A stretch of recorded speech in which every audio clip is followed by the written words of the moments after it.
My three favorite games of all time are Final Fantasy VII, The Last of Us Part 1, and Resident Evil 4. In the last couple years, I've now seen each of these get remade to very different results. The Final Fantasy VII remake was really fun to play and nailed its characters, but it's not really a remake, it's a sequel, one that I'm more than a little nervous about the future direction of. The Last of Us was remade as a pretty obvious cash grab to try and have a larger profit off of the HBO series.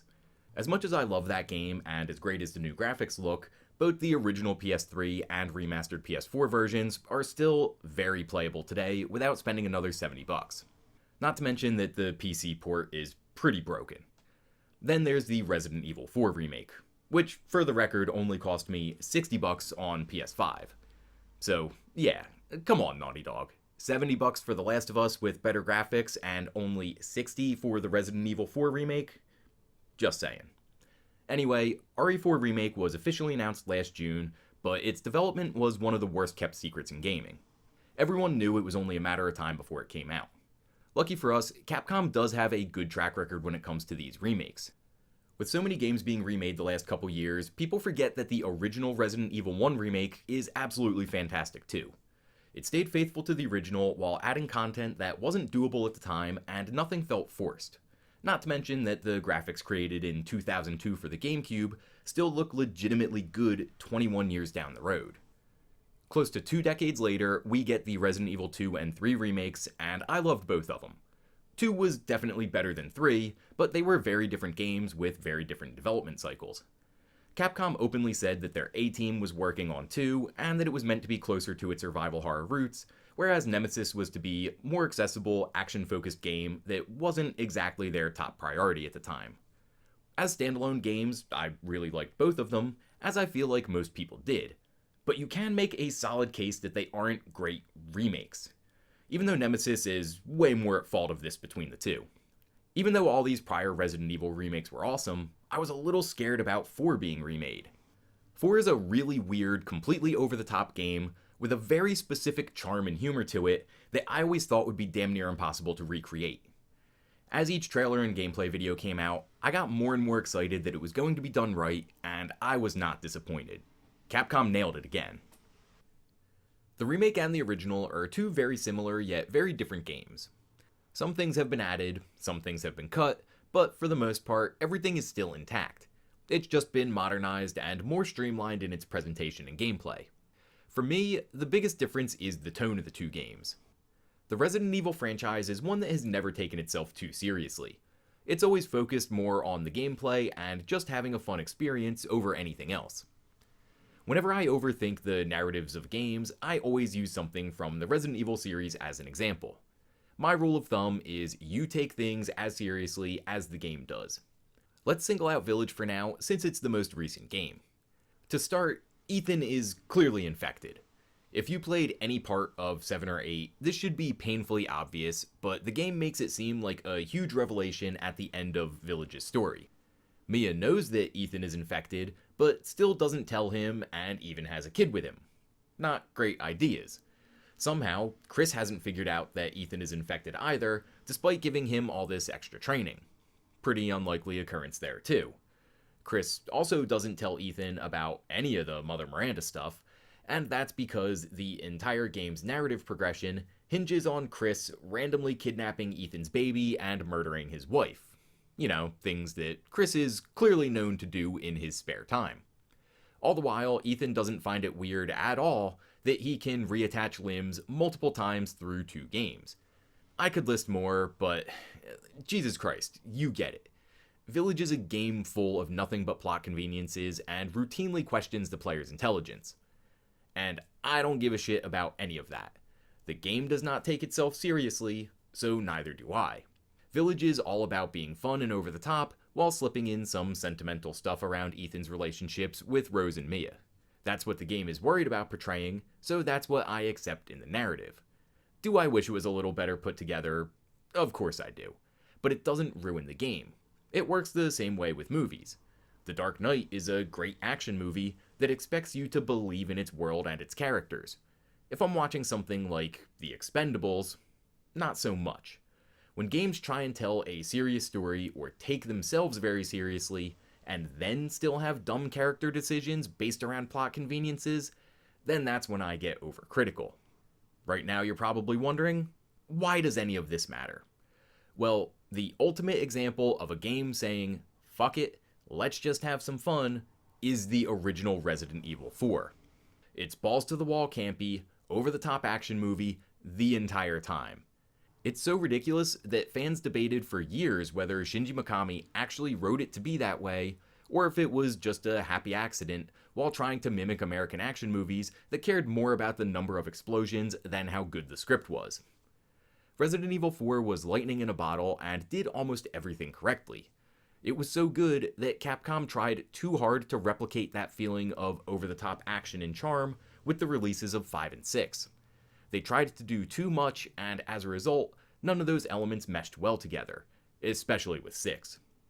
In the 4 remake, they're again forced to walk that tightrope, but had much better results this time around. It does concede a lot of the wackiness that the original had, but also knows when to play its hand and embrace that cheesy side. I really feel like this is now the most serious we've ever seen a Resident Evil game be, but it doesn't feel forced like 5 and 6 did.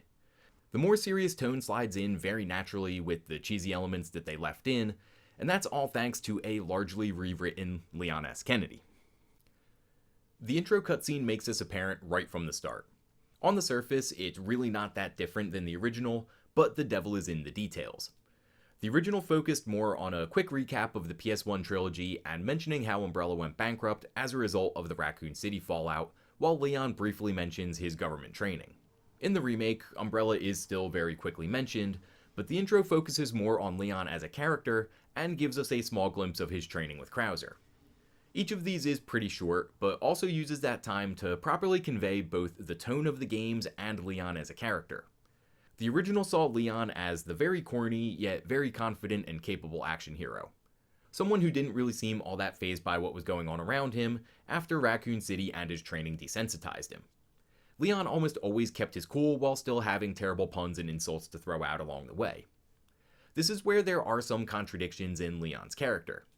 It's not just the mainline titles that are canon in the Resident Evil franchise. There's still another 5 or 6 spin-off games that are as well. The live-action movies and Netflix series aren't canon, thank God, but the CGI movies and Netflix miniseries are. There's been a ton of books and novels written, where some of those are considered canon too. Resident Evil is a massive franchise with a ton of different interpretations of their characters, and there have definitely been some outlier changes along the way. For another example, think of Chris's weird character model at the end of 7 that was then immediately changed right back to his normal looking village. Leon in original Resident Evil 4 is actually going against how he's portrayed in most other canon material. In Part 2, Leon is introduced as a young, naive, rookie cop who's out to help people and save the world. There's one important detail to his character that gets left out but has been confirmed as canon to both his character and the start of that game. The reason Leon was late for his first day at Raccoon City was because he got shit-faced drunk after breaking up with his girlfriend and had a really bad hangover. Leon is never portrayed as a straight-up alcoholic, but there are times that he's shown to cope with depression and stress by drinking when he's given the chance. The original RE4 had Leon being a cheesy, overconfident dude who kicks ass and makes bad jokes because fuck you, he's Leon S. Kennedy and you're in his way. While he does keep those qualities, Leon in the greater canon is much more of a cynical character that hides behind those corny jokes as a way to mask his bitterness and guilt of all the death that he's seen over the years. This is definitely the version of Leon that we get in the remake. Just that small intro lets us know that Leon still has a massive amount of PTSD surrounding the Raccoon City incident, and that he didn't have a choice in his current government job. He was forced into it. That's a small change, but one that has a big difference on his character. Rather than appearing desensitized by all the events around him, Leon's now got some lingering PTSD about them. Throughout the game, we see that naive cop who just wanted to help people is still there, but he's fighting against another personality that's battling a slew of negative emotions and uses that corny humor as a coping mechanism. Leon still makes his jokes and has that cheeseball charm, but this is definitely a more serious telling of the character as opposed to the original. It's a Leon that's probably a little less fun, for lack of a better word, but one that more closely matches his canon personality. As we get underway playing the game, the most notable thing to me right away is the new color palette and lighting. The original had a very drab look that was full of dull shades of brown and gray throughout the whole village portion. This was meant to show the very rural setting as well as the filthy and unkept state since the Plaga takeover, but doesn't really hold up all that well with the new high-resolution technology we have today. Hell, village section ganados almost blend in with backgrounds at times because of the weak color palette. The remake doesn't really switch up this color scheme all that much, but does make smart changes along the way. Throwing in some green foliage, having blue or red structures in the background here or there, and modern lighting effects go a very long way. The village section looks really good here without still being all that colorful. Throughout the entire game, lighting effects are significantly improved. Torches, wall lights, and candles light up spaces accordingly, as opposed to the original when fully lit rooms didn't really have much of an initial light source. Performance-wise, it's an easy footnote here. I played on a PS5 and it ran really well the whole time. I thought I had some frame rate drops during the Del Lago fight, but I think the water physics around the boss just weren't as sharp as the rest of the game. Only real problem I noticed was an occasional couple frame stutter during autosaves, which is still pretty common for games in general. The game ran extremely well for me, but friends that played on the PS4 did get some stutter and texture pop in. If you're watching this without actually playing the game yet, try to go next gen. But most importantly, how does it play? Once again, you need to think back to the original, and the easiest place to use as an example is that intro sequence. When it first came out, players were kinda blown away with it. Unless you were playing a run and gun style game, shooters were very much find a place to hunker down and take out enemies as they showed up. Not to mention that you're almost always eased into the initial gameplay loop. In 2005, that intro sequence made you run for your life, and bringing in a one-hit kills enemy right at the start was seen as kind of a dick move.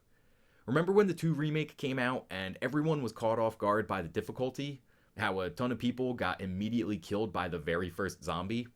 Original RE4 was the same way in a more action-oriented sense. People died, and they died a lot there.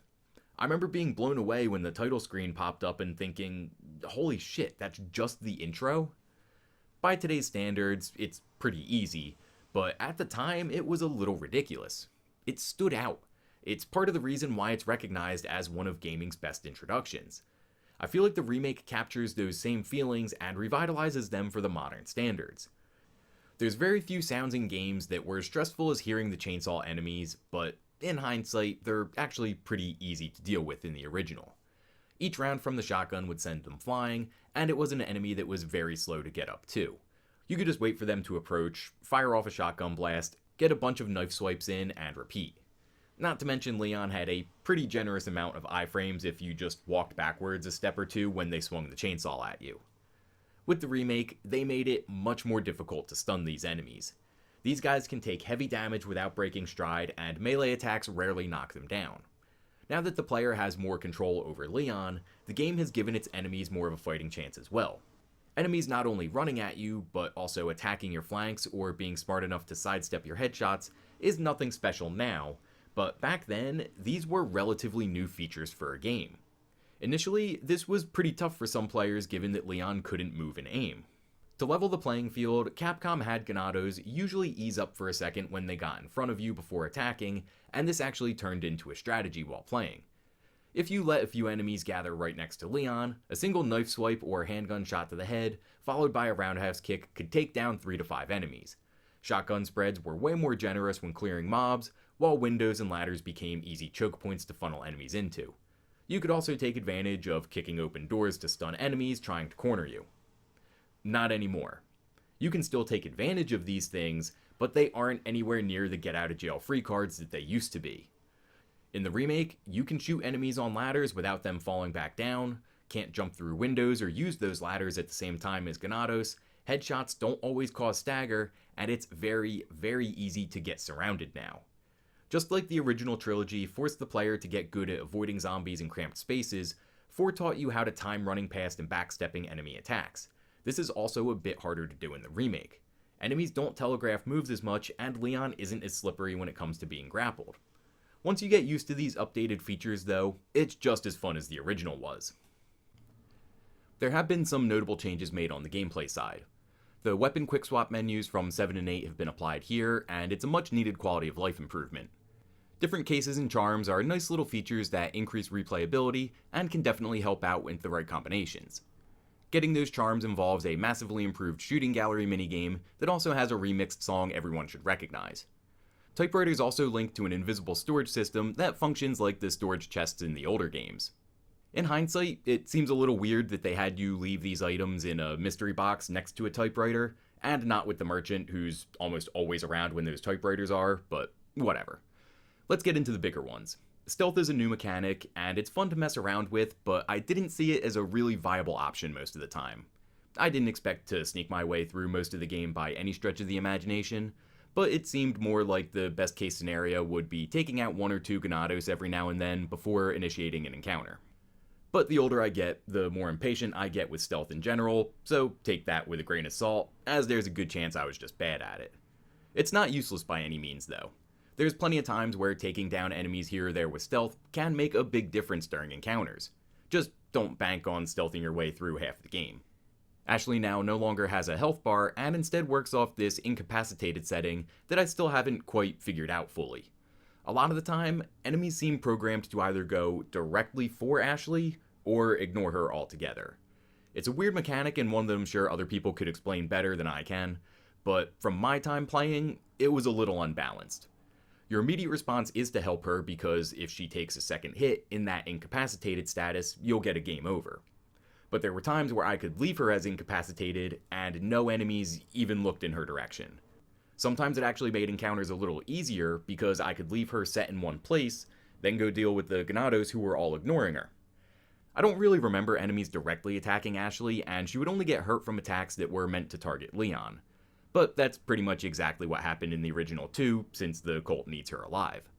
Overall, I kind of feel like the health bar might have been the better option since it was a bit more cut and dry, even though it was nice to just give her a pep talk after she took a catapult to the face, rather than the immediate game over the original had. This is the one area I feel like the original might have actually been better, even though I have a feeling I'm probably in the minority there. Everyone bitches and moans about Ashley from the original, but I feel like that game did a great job of keeping her out of harm's way.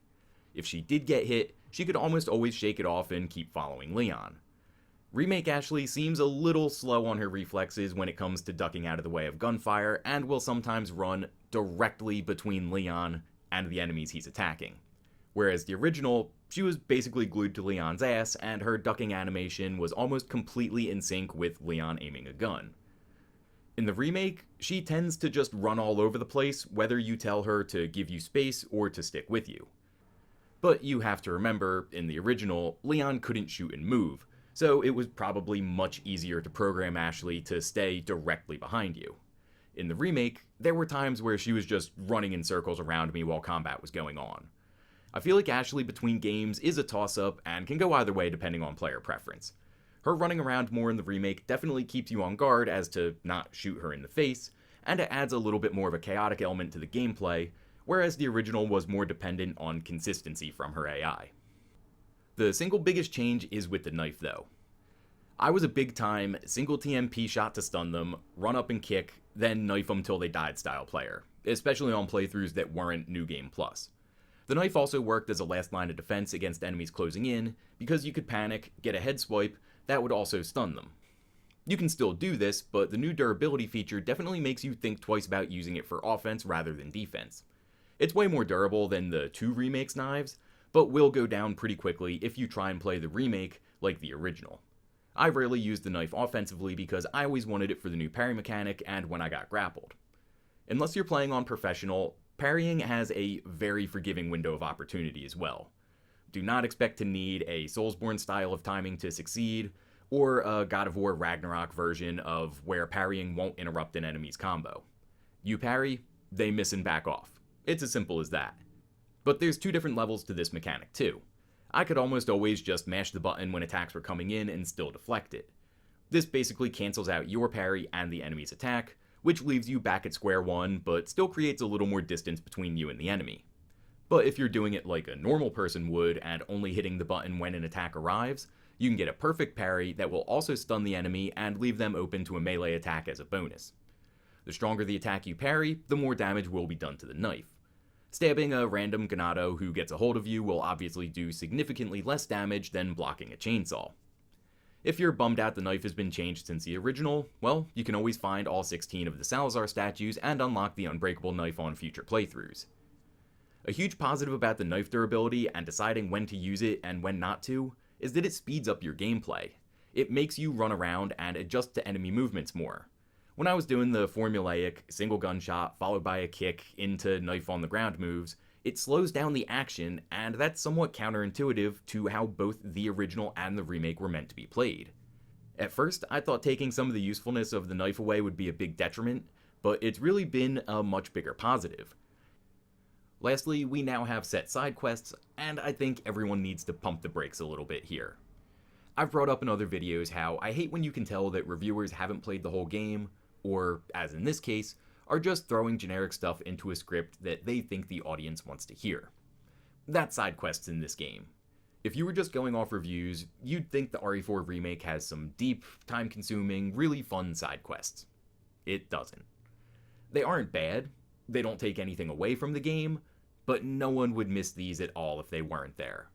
It's very similar to the optional stuff in Resident Evil Village, which was cool. It was nice to get a couple extra boss fights, but wasn't really earth-shattering stuff either, and no one made that big of a deal about it.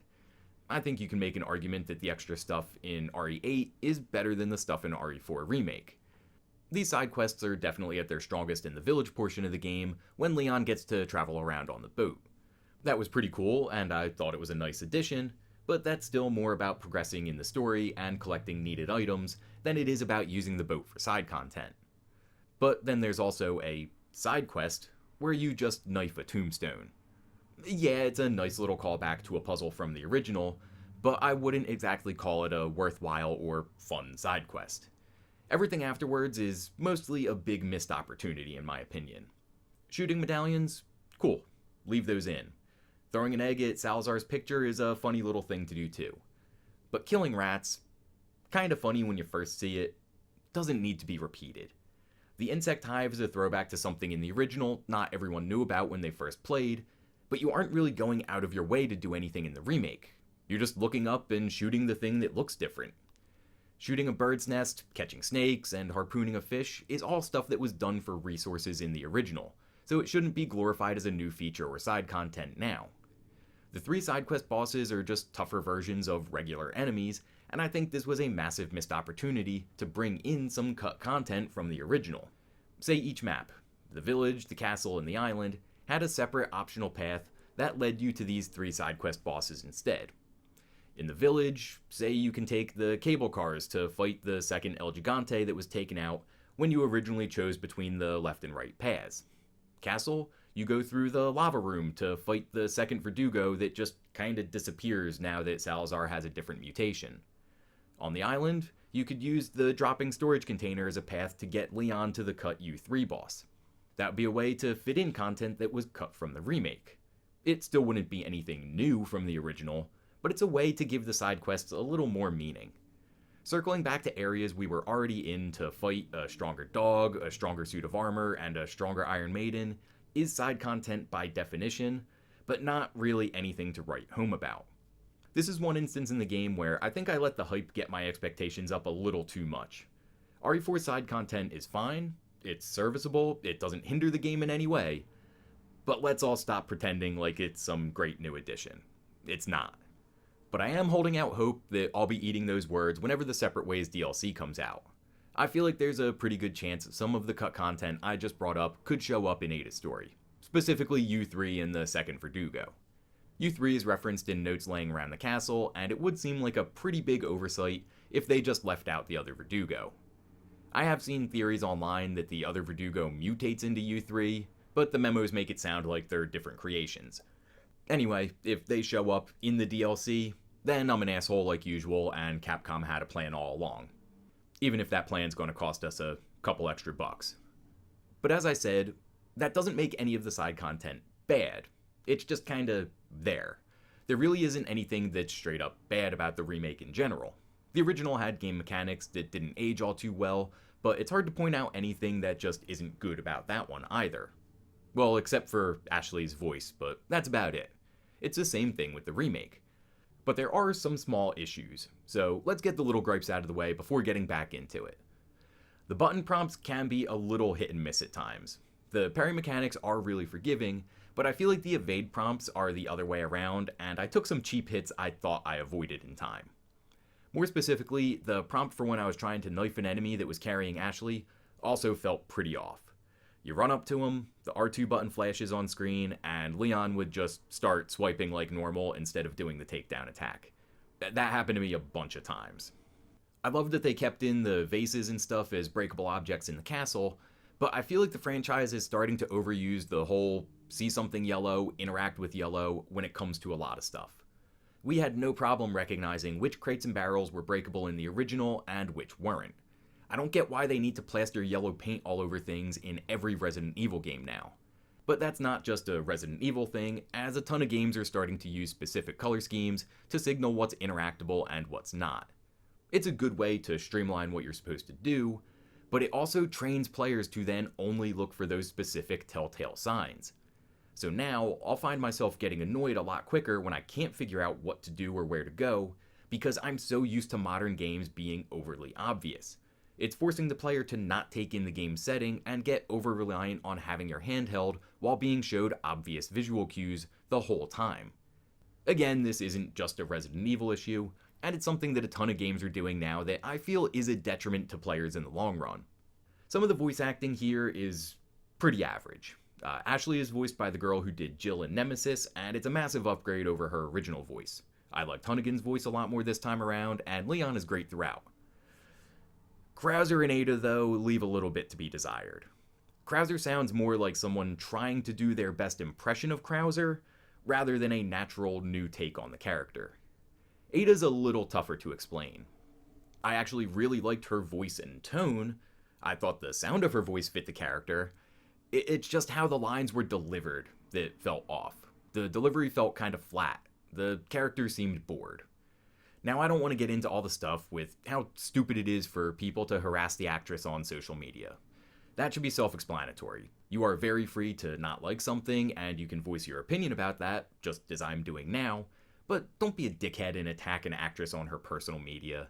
She did the best she could, but she was miscast, and that's not her fault. She's acted in a bunch of TV shows, but as far as I can tell, she's never done actual voice acting before. It's not the same medium, and unfortunately her inexperience showed. She wasn't awful though. I need to stress that. People are acting like it ruined the game, or that she improvised lines then forced them into the final product somehow cause she's in charge for some reason. That's being so overly dramatic. It's not like she opened her mouth and then Ada sounded like Gilbert Gottfried with a stutter.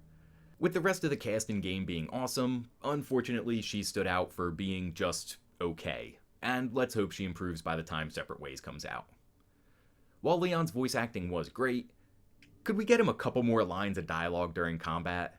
I can't tell you how many times I heard him say, "They keep coming, give me a break already," or "You've got to be kidding me." Same thing with the merchant. After chapter like 3 or 4, he's just repeating the same things over and over. I know you can't sit there and record a couple hours of extra dialogue for every situation, but a little more variation would have gone a long way here. One thing specifically that would have been a nice Easter egg would be for the merchant to mention the Duke, since it got thrown out there in Village that they knew each other too. They made it a point to have the Duke make that reference. Would have been cool if they did the same for the merchant. These are very minor complaints though, just stuff I noticed as I was playing. My only relatively big gripe with this game is how enemies sometimes spawn in. There were more than a couple times where it felt like they just popped in behind me when I was almost positive that the area was clear. Not every enemy is stationary and in a set place at the start of encounters, and they will literally drop in from certain spawn points, but it doesn't always feel like that. It felt cheap on a couple occasions, like the game purposely spawned them in behind me or right out of my camera's view. There are definitely trigger points in the map that bring in more enemies, but it doesn't feel like that either. I've checked out a bunch of stuff online, and it seems pretty divided. Some people say it's cheap spawns, while others high horse it and pull the get good card. Fuck that, watch this clip.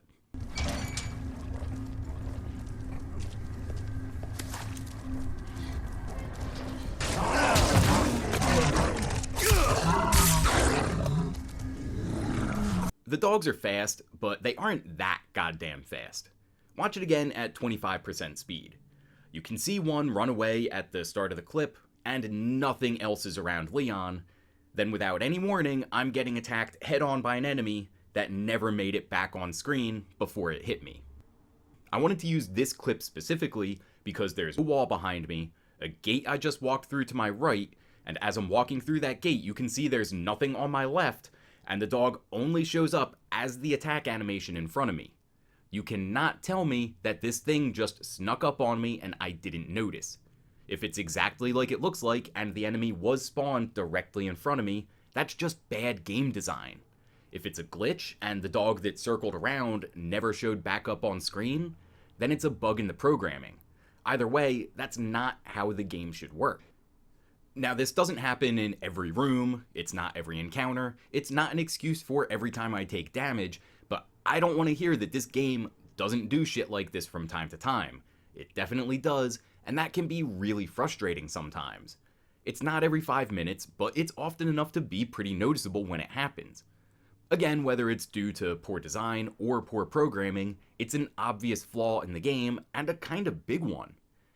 Everything else I said, from Ashley running around too much to Ada's voice, is just nitpicky and mostly personal preference. These cheap spawns are something that I'm kinda disappointed hasn't been brought up in more reviews. RE4 Remake is a great game, I absolutely loved it. But people need to realize it's okay to point out bad things in good games. These bullshit enemy spawns are a problem in an otherwise great game. End of rant.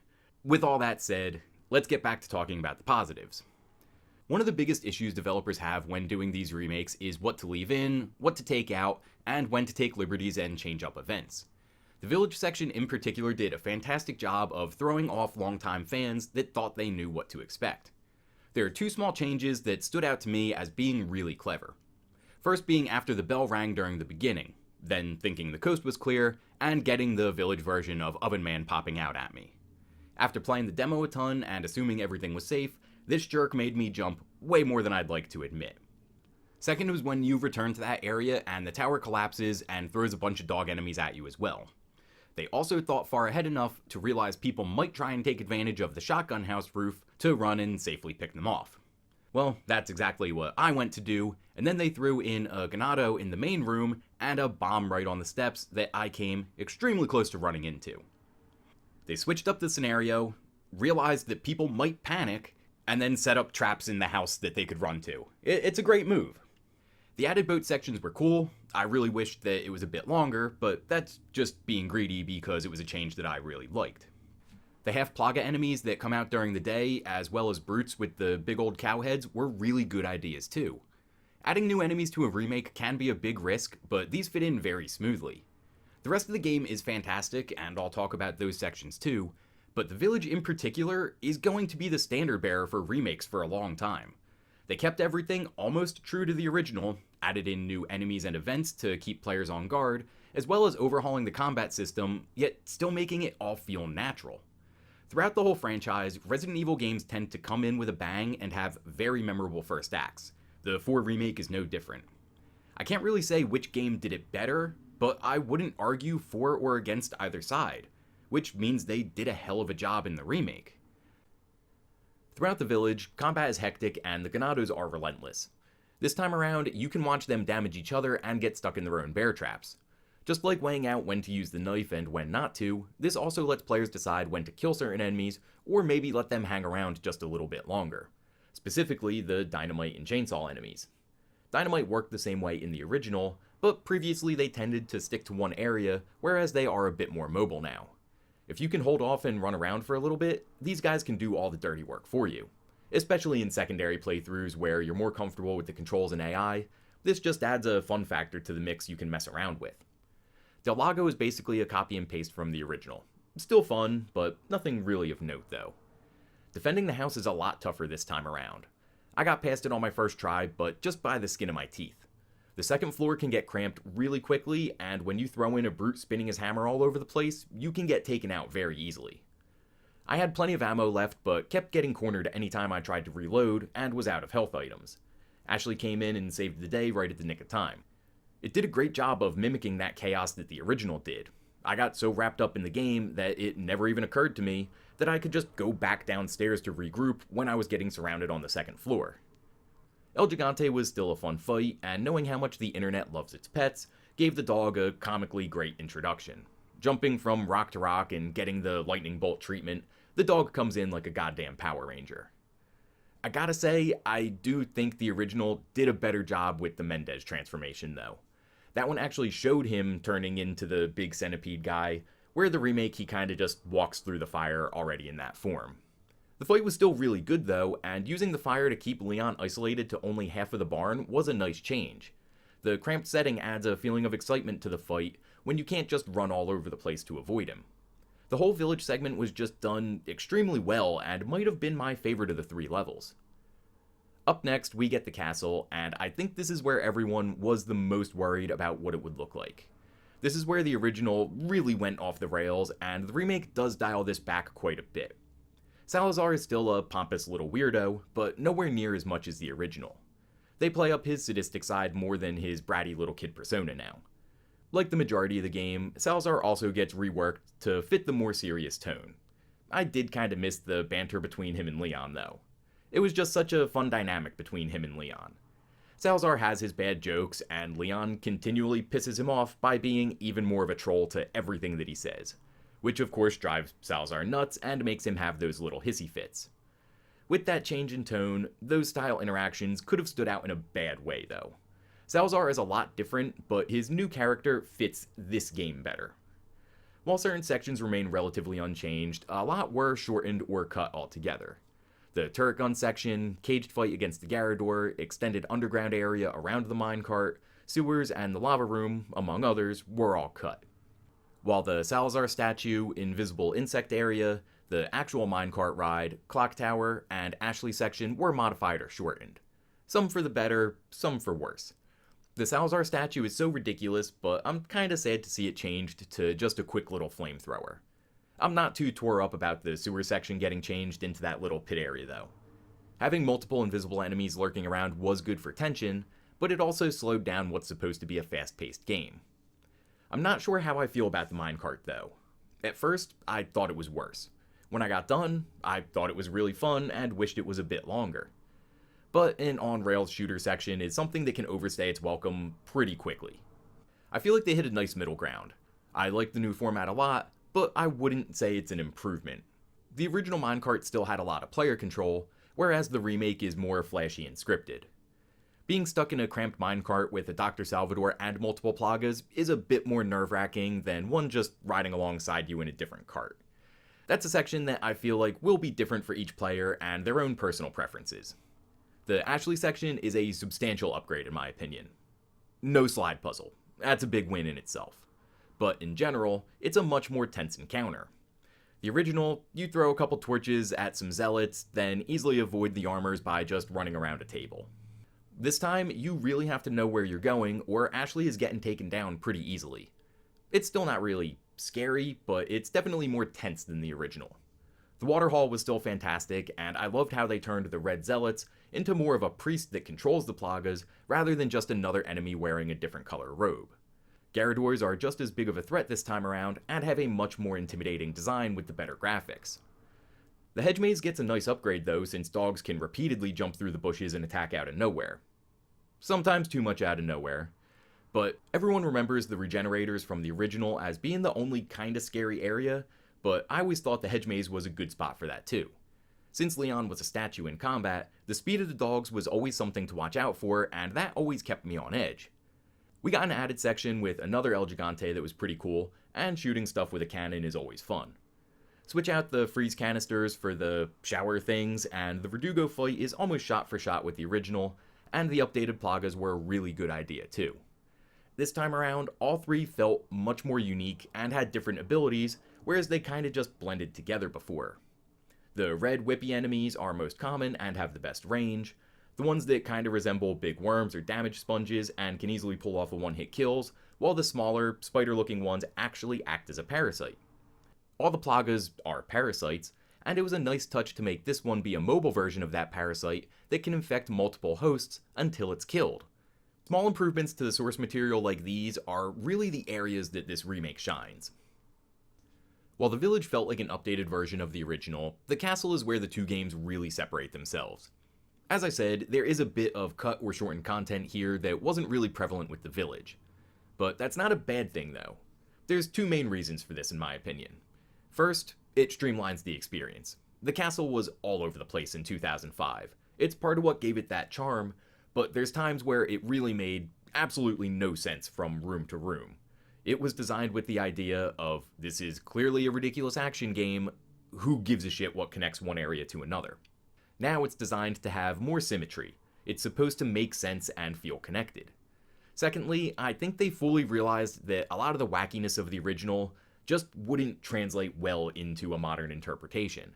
Instead of being charming and fun, it could very easily come off as really, really cringy. That would be worst case scenario for literally hundreds of thousands, if not like millions of players. If Capcom tried to incorporate all of the old school crazy stuff into a modern retelling, and it didn't work, that would be a very, very bad situation for the company. In hindsight, I think they were smart with how they handled it. They knew what would work and what wouldn't. But I think that's also kind of a good thing. The original still holds up. A lot of people are going to struggle with the controls, but you get used to them surprisingly fast. And when you get used to them, they fit that game perfectly. The original isn't going anywhere and has been ported to basically every system there is. So you can always go back and play that, but now you've got the remake when you want something closer to how games handle in the current generation. Each game still stands alone on its own. But back on topic, it's around these parts of the game that we now have plenty of scenes with all the supporting characters too. Luis is a lot less cringy than the original, and I like the Don Quixote jokes between him and Leon. I'll admit, when the previews showed Luis and Leon spending a lot more time together, I was a bit skeptical. I thought it might be too much, but it works here. They kept Luis very lighthearted, while also showing that he truly felt bad about being part of the Umbrella research team. Resident Evil games aren't exactly known for their good character development, but they did a really good job with Luis and Leon. Leon being more serious this time around also helped to play off of Luis's goofier side. It still sounds weird to say, but in their relationship, Leon gets to play the straight man, while Luis is the comic relief.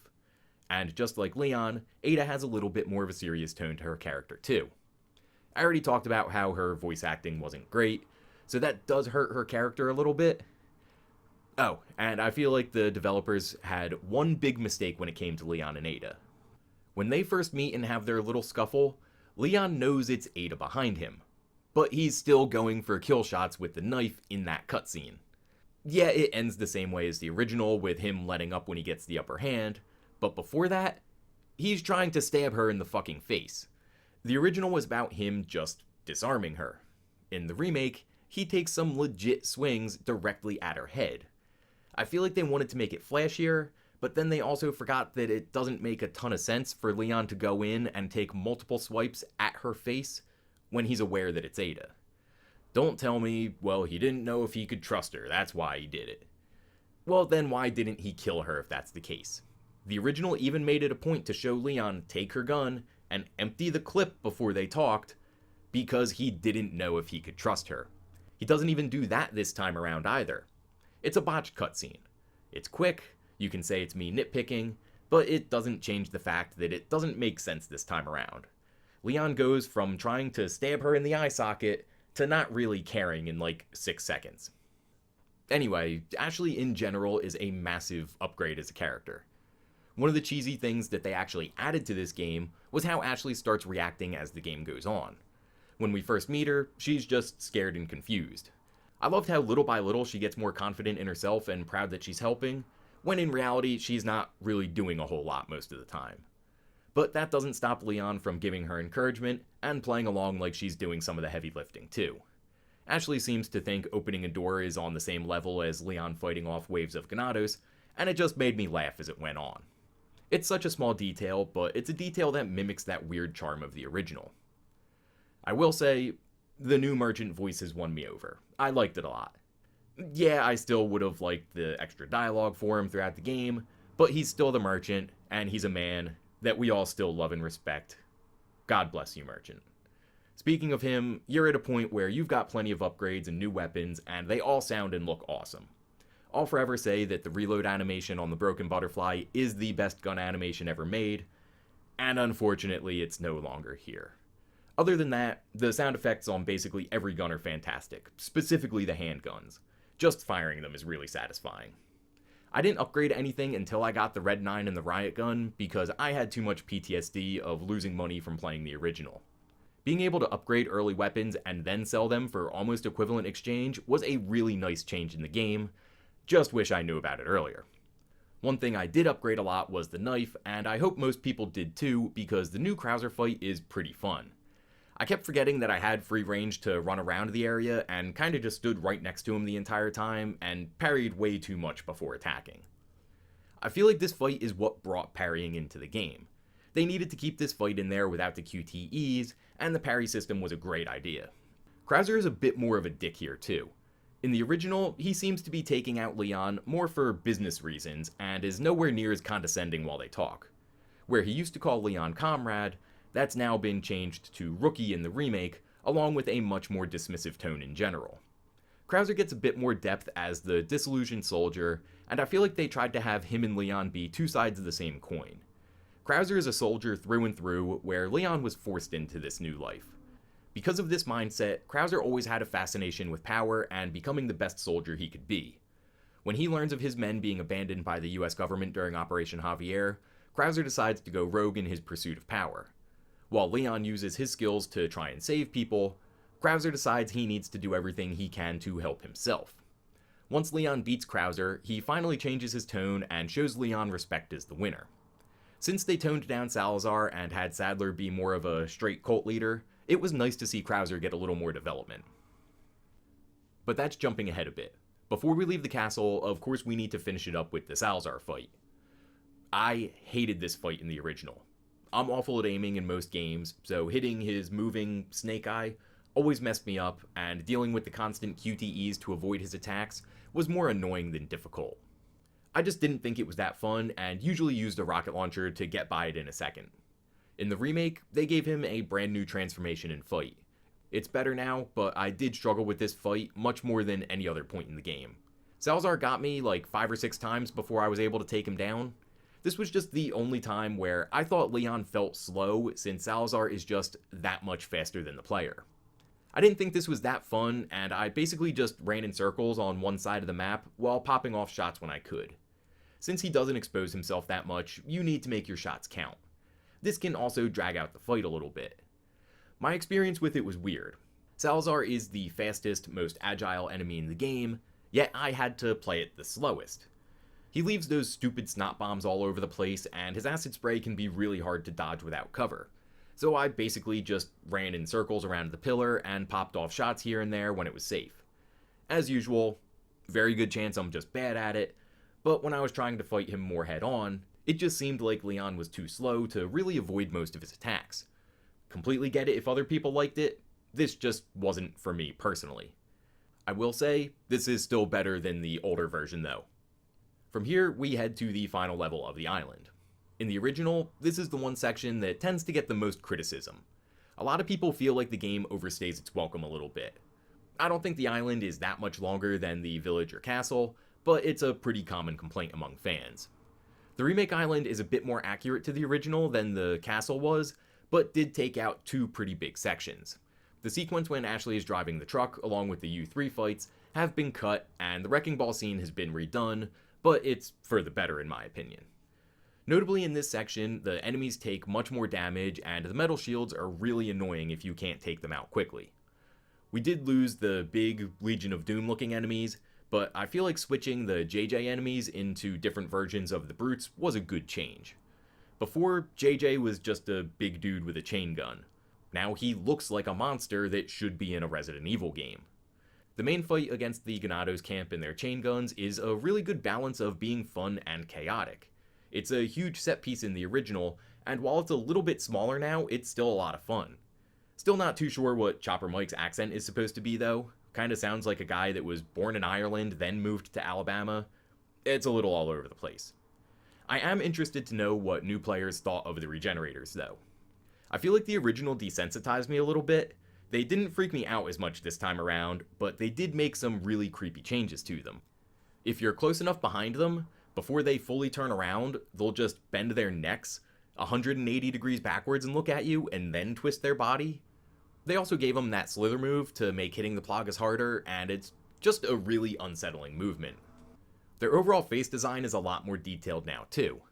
But there's one thing that kind of made me laugh. The regenerators are flabbier, and it's kind of funny sometimes. Even though they've got bad intentions, they almost look kind of cute when they start running at you. Like an overgrown fat kid who doesn't have full control of their motor skills yet. When they dive at you and miss, you can see their ass fat jiggle too. Jiggle physics don't really help make them scarier. It makes them a little funnier. I always got tensed up around regenerators in the original, but in the remake, they didn't bother me anywhere near as much. I mean, how can they when you're watching their fat dumpers jiggle around? I think Leon being much more mobile in the remake takes away some of the scare factor too. Still an iconic enemy that can take you out in no time, but definitely a little scarier before. I loved the Krauser fight though. It's pretty similar to the original except for the fact that Krauser has 2 mutated arms now, and guns are much more effective, whereas the knife was the way to go before. This is a long, drawn-out process with multiple fights, and it never feels too long, at least on your initial playthrough. Running through the ruins and all the traps gets a little tedious on subsequent runs. So, I did lie a little bit earlier. There's one bit that I wanted on my small gripes list, but I decided to wait till now on. Does anyone enjoy the slow, forced walking sequences? This only lasts 3 minutes, but it feels like it takes forever. Like, Capcom really couldn't make Leon stumble around, but still move like twice as fast. At least when games like The Last of Us, Final Fantasy VII Remake, or God of War do it, you get the character interactions and dialogue to pass the time. There's something to take your attention. This is just Leon struggling. The main problem is, there's no tension. We know that Leon and Ashley are going to be safe. Nothing out of the ordinary or nothing bad is going to happen before they get to Luis's lab. Not to mention that it's sandwiched between 2 cutscenes and the end of a chapter. For 10 minutes, I haven't been playing the game other than watching Leon struggle to walk forward. If you have to leave that whole sequence in there, just make everything one cutscene. Considering it happens right at the end of the game and we know Sadler is right around the corner, the whole cutscene, slow walk, cutscene, chapter end, short cutscene, explore Luis's lab notes if you want more narrative, run back to Sadler, get another cutscene, then fight Sadler, takes way too long when you're right at the end of the game. I don't know if this bothered anyone else, but RE4 Remake is an extremely well-paced game. So when it has a section of poor pacing right at the end, I noticed it a lot more. It was my only time playing that I felt impatient. But like my rant on see yellow object, interact with yellow object, this is something that a lot of AAA games love doing. If it's a story-heavy game, I'm usually more than okay with it. When it's Resident Evil 4, you gotta pick and choose when you take control away from the player, and going like 15 or more straight minutes without really doing anything, or at least feeling some sort of tension, it stands out when compared to the rest of the game's pacing. At least on future playthroughs, you've seen everything there is to see, and you can skip all the cutscenes and only worry about the slow walk to the chair. In a weird way, this is kind of a compliment though. RE4 Remake is extremely well paced between its action, its downtimes, its cutscenes, throughout the whole game. This part just lags a little bit, and because the rest is so well done, this stood out in a, come on, let's get to the boss already, kind of way. Anyway, we finally get to the fight against Sadler, and it's pretty comparable to the original, except for that he jumps around a lot more and summons in some bugs to bother you. Sadler moving around more is actually a really good thing. It ends up making you use much more of the arena. In the older game, I feel like you could hit him with a couple grenades and magnum shots without even really needing to move Leon all that much. The whole fight's really enjoyable, but it can end a little anticlimactically though.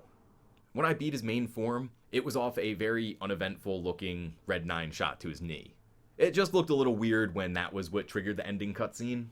Same thing happened to a friend of mine when I was watching him play, and his immediate reaction was, "What? That's it? That's what did it?" I feel like they should have had him collapse and at least make you shoot or stab his middle face eye thing again to give it a little more oomph. But you get the little second phase of it, and watching Leon jump 25 feet in the air and give a one-liner is always a great way to finish the final boss. We get the jet ski section to finish our escape, and that's a wrap on the Resident Evil 4 remake. Overall, this is a great game and is easily going to be a contender for Game of the Year. A couple minor, personal preference nitpicks aside, and one legitimate issue about where enemies spawn, are the only negatives I can say about it. What else is there to say about the gameplay? It's extremely smooth, and Leon feels great to control. It's a game that very subtly forces you to not play one style, and to use everything in the arenas to your advantage. Getting overwhelmed by enemies can feel frustrating at times, but it feels way more satisfying when you then unload some shotgun rounds and head kicks back into those same enemies. The remake had massive shoes to fill, and it did just that.